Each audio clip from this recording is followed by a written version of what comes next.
there's a million stories from the world of gaming, some of which you can easily remain unaware of even if you're into games. So here are 3 secrets from the world of Sega that you might not have known before.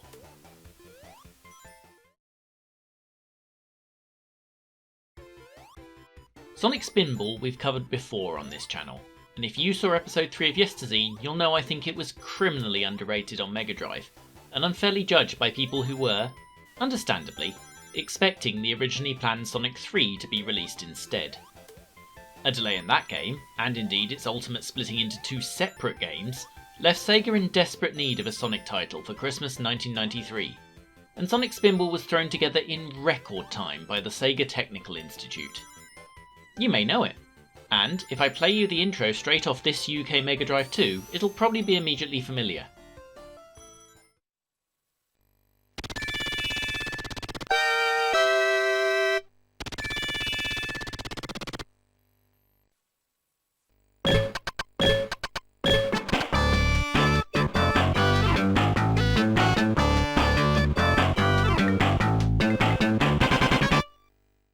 But that's not the intro, or at least not the one it was supposed to be.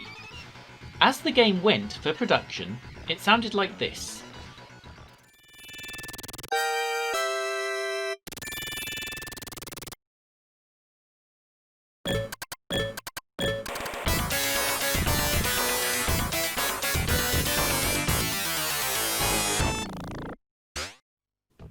For years, only having emulated copies of the game, I assumed that second one was the real one, and to a degree I was right.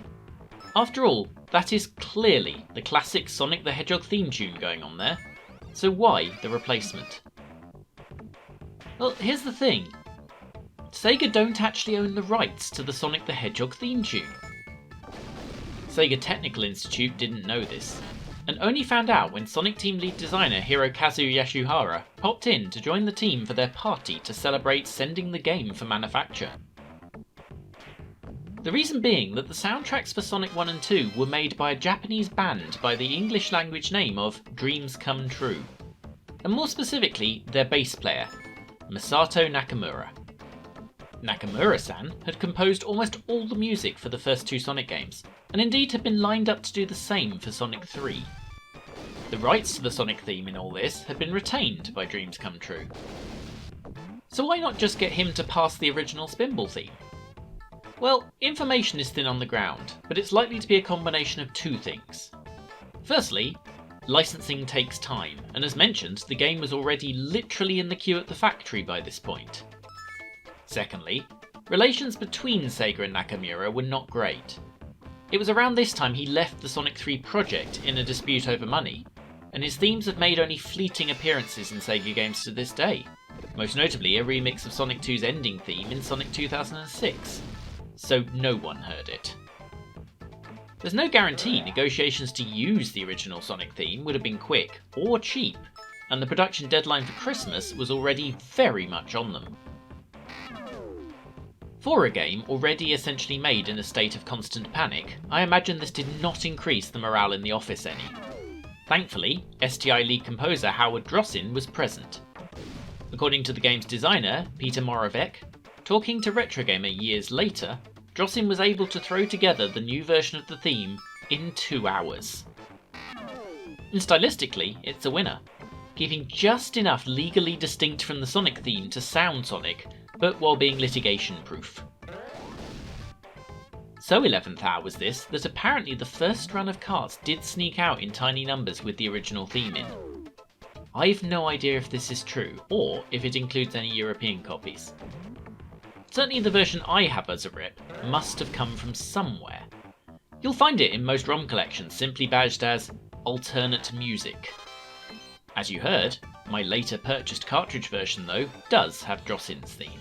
Essentially then, you might consider Sonic Spinball to be one of the first games in history to receive a Day 1 patch.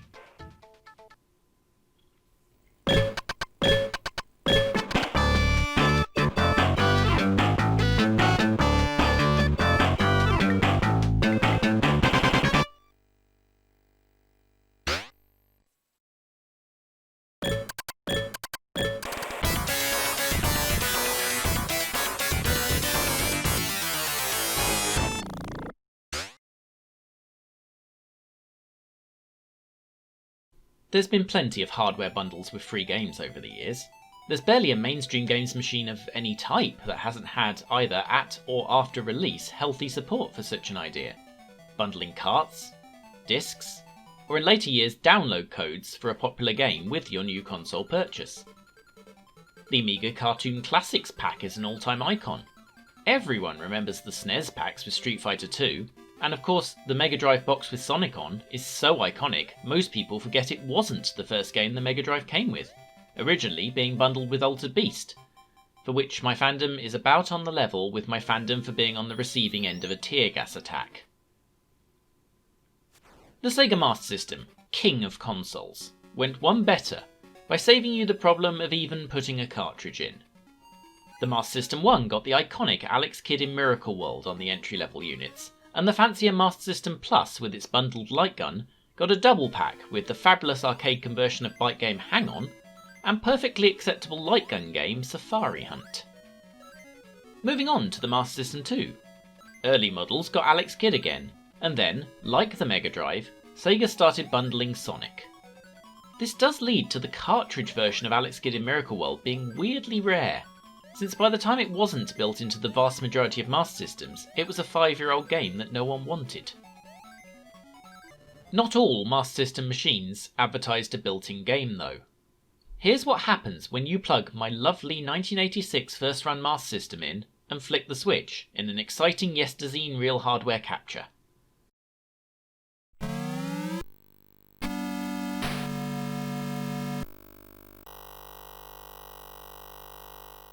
Yeah, nothing.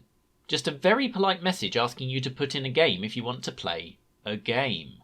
Which is a lot more polite than most machines of the pre-disc era, which mostly just output a blank screen at this point.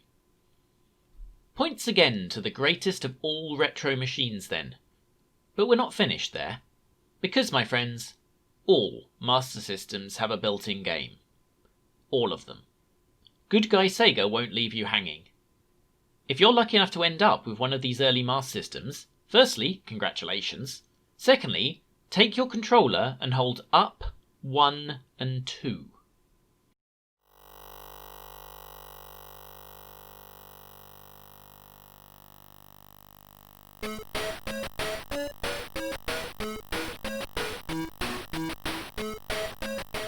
Yes! Hidden free game! Snail Maze never got a release on a physical format, although there's a few ports, and that's not surprising. It's as simple as it looks. Simply make your way through the maze within the allotted time. Then do it again with another maze and less allotted time. Nonetheless, it's a lovely little Easter egg, and the only legal way to play it is to have a Series 1 Master System 1. If you have a ROM set for the Master System though, and let's not pretend most people watching this don't, you'll probably find it in there as well. Give it a go. It's a curio that probably 1% of the people who own a genuine copy have ever played. And, before the internet blew these things open in minutes, was a proper little hidden gem.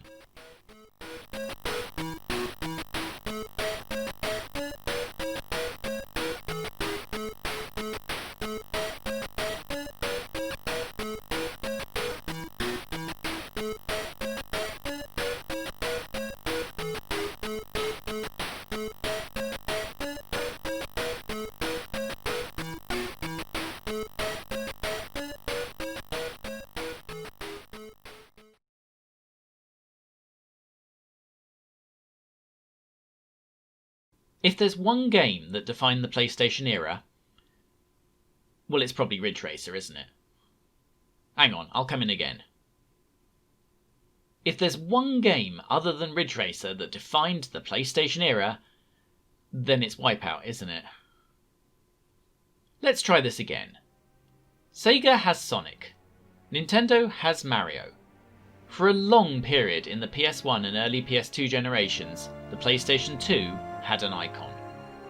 While they'd tried the cartoon route with Crash Bandicoot, it was really the emergence of Lara Croft and the Tomb Raider games that re-catapulted video gaming into the mainstream for adults, in the same way Wipeout had done for teenagers and Mario and Sonic for kids. The character of Lara Croft made more impact than any character since Sonic, and even now, 25 years later, Jesus, 25 years later, even now, a quarter of a century later, occupies a level of public recognition matched only by the likes of Pac-Man and Mario. Even if our friends over the water think she's called Laura for some reason. Lara made the cover of mainstream magazines such as The Face and Loaded. They made 2 Hollywood films with Angelina Jolie as Lara.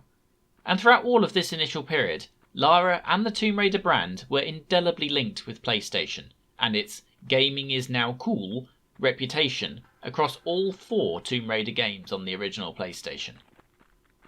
Remember when we could have 4 games in a series during a single console generation?